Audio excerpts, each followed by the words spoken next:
గతంలో 14 సంవత్సరాలు చేశారండి. ఓకే. అప్పుడు ఎలా ఉంది, ఇప్పుడు అలాగే ఉంటుందండి. అప్పుడు ఏమీ చేయలేదు, ఇప్పుడు అలాగే ఉంటుంది.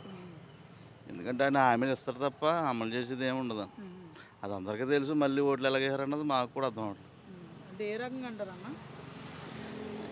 ఆయన చేసిన తప్పుల్ని కప్పిపుచ్చుకోవడం అంటారు అంతే. అదే అదేంటన్న అలా అన్నారు? 14 సంవత్సరాలు చేశారు, ఒక 40 సంవత్సరాల ఇండస్ట్రీ, ఒక విజనరీ ఉన్న నాయకుడు అని చెప్పేసి అంటూ ఉంటారు కదా.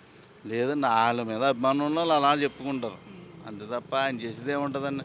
ఇప్పుడు అమ్మఒడి ఉంది, అమ్మఒడి ఇప్పుడు దాకా వేయలేదు.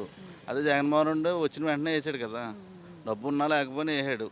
ఇప్పుడు డబ్బు వస్తుంది కదా, గవర్నమెంట్ నుంచి డబ్బు వస్తుంది కదా. నూనె ప్యాకెట్లు అప్పుడు ఎంత ఉన్నాయో దాని మీద ఇంకా కూడా పెంచాడు. ఆ డబ్బు అంతా ఏమైపోతుంది? ఎప్పుడు నాకు నిధులు లేవు, నిధులు లేవు, నిధులు లేవు అన్నాడు. ఆ నిధులు లేవు అన్నప్పుడు ముందే నిధులు లేవు. మరి ఎలక్షన్లో హామీలు ఎలాగ ఇచ్చాడు? సూపర్ 6 అన్నారు. 6 ఎలా వచ్చింది? కనీసం సింగల్ కూడా తీయలేరు.